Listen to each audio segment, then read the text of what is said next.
લેવા Patel charitable trust દ્વારા આયોજિત સમૂહ લગ્નમાં 29 નવા નવદંપતીઓ પોતાની નવી જિંદગી શરૂઆત કરી જઈ રહ્યા છે ત્યારે એવા તમામ નવદંપતીઓને ખૂબ ખૂબ શુભકામના. તેમજ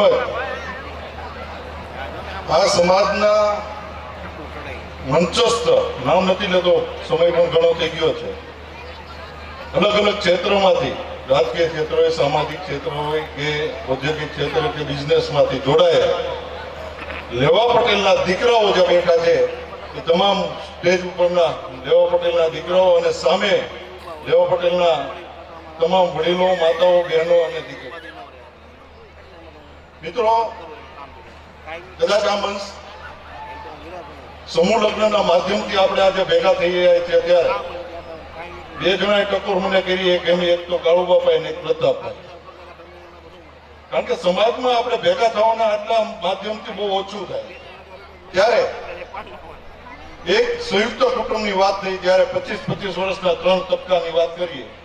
જ્યારે દીકરો આપણે ત્યાં જન્મે છે ત્યાંથી 25 વર્ષે એમના થાય ત્યારે એ લગ્ન કરવાને લાયક થાય છે. લગ્ન કર્યા પછી જ્યારે એમને ત્યાં દીકરો થાય છે ત્યારથી 25 વર્ષ ગણો, એટલે જે દીકરાના લગ્ન થયા ને 50 વર્ષનો થયો હોય છે. મિત્રો, લગ્ન થાય પછી ને જે 25 વર્ષ છે ને માતા પિતાને જે સાચવવાનો વારો આવે છે ત્યારે તમને જન્મ આપીને 25 વર્ષનો થઈ અને માતા પિતા લગ્ન કરે છે ત્યારે 25 વર્ષ એટલે કે 75 વર્ષના થાય. આ સમાજમાંથી જે સંયુક્ત કુટુંબની ભાવનાઓ હતી ને એ જતી રહી ને એટલે આ બધા પ્રશ્નો. આ જ રીતથી સમાજમાં મને બીજું એક પણ મેં ઘણા ટાઈમ પહેલા જ્યારે લીલિયા રોડ ઉપર સમૂહ લગ્ન હતા ત્યારે કીધું હતું કે ભાઈ આપણા દીકરાઓને એજ્યુકેશન માટે જોઈએ, જેથી કરીને જે એજ્યુકેશનનો ગેપ આવે છે દીકરી અને દીકરા વચ્ચેનો એ પણ એની માટેની ગવું જોઈએ ને ત્યારે ટકોર કરે. એવી જ રીતથી હું આ પણ વખતે એક ટકોર કરવા માંગુ છું કે સમાજમાં આપણો સમાજ એક ઉદાહરણ તરીકે હતું. અત્યારે સ્ટેજ ઉપરથી કદાચ કેવું પડ્યું, હમણાં કોઈ ટકોર થઈ સમાજમાં કહેવું હતું ભાઈ સમાજ એટલે કે લેવા પટેલ કે પટેલ સમાજનું આયોજન હોય ને એટલે કે શિસ્તબંધ હોય, એનું આયોજન પૂર્વક હોય.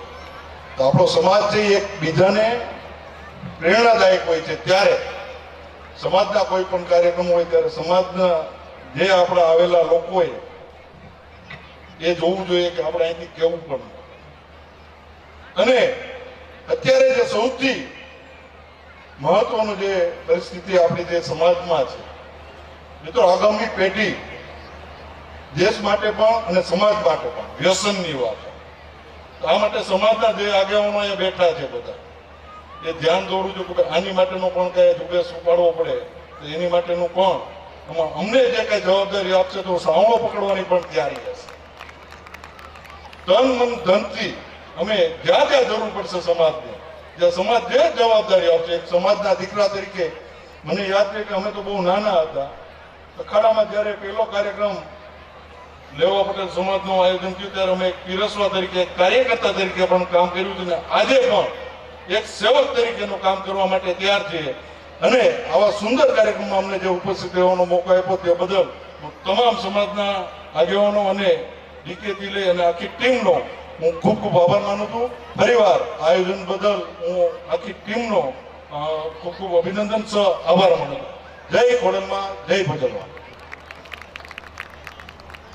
લેવા પટેલ ચેરિટેબલ ટ્રસ્ટ અમરેલી દ્વારા આયોજિત આજના આ સમૂહ લગ્ન પ્રસંગે ઉપસ્થિત, મંચ ઉપર ઉપસ્થિત સન્માનની સૌ આગેવાનો, સન્માનની સૌ ઉદ્યોગપતિઓ, સમાજના સૌ સામાજિક આગેવાનો, ઉપસ્થિત ભાઈઓ અને બહેનો, લગ્ન નવદંપત્ય જીવનની અંદર જે ડગ માંડી રહ્યા છે એવા સૌ જાનૈયા, માંડવિયા અને નવ દંપતીઓને હું શુભેચ્છા પાઠવું છું.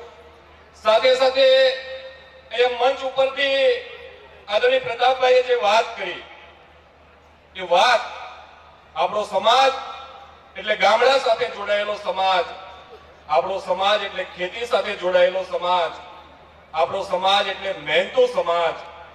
અને આ સમાજ કણ વાવીને મણ પેદા કરે એ સમાજ. ગામડાની અંદર ભલે નળિયા લબડતા હોય પરંતુ એ ગામની અંદર શાક ધરાવતો જે આપણા વડીલ હોય, મોભાદાર આગેવાન હોય, સામાજિક આગેવાન હોય, એમના ઘરે કોઈ પણ પ્રકારની માથાકૂટો હોય, કોઈ પણ પ્રકારની તકલીફો હોય, એ સમાધાન થતું. અને પટેલો ઉપર જે વિશ્વાસ હતો એ વિશ્વાસ આજે ક્યાંક ને ક્યાંક આપણે ગુમાવતા જઈ રહ્યા છીએ. ત્યારે આપણે સૌ સંગઠિત બનીએ, સંગઠનની ભાવનાથી સૌ આગળ વધીએ. નવદંપતીઓને ખૂબ ખૂબ શુભેચ્છાઓ પાઠવું છું. સાથે સાથે આ પ્રસંગને આપણે સૌને એક તાતરે બાંધીને સૌએ ભેગા કર્યા છે એવા ડીકે રૈયાણી અને એમની ટીમ બધાએ નું એમણે સન્માન કર્યું, બધાને ભેગા કર્યા. આ પ્રસંગ સારો બને એ માટેના પ્રયાસો કર્યા. ત્યારે બધાનું જ્યારે સન્માન કર્યું છે ત્યારે એમનું પણ સન્માન થાય એ માટે આપણે સૌ બે હાથ ઊંચા કરી તાળીઓ પાડી અને એમનું સન્માન કરીએ એ જ વિનંતી. આભાર. ખૂબ ખૂબ આભાર હિરેનભાઈ.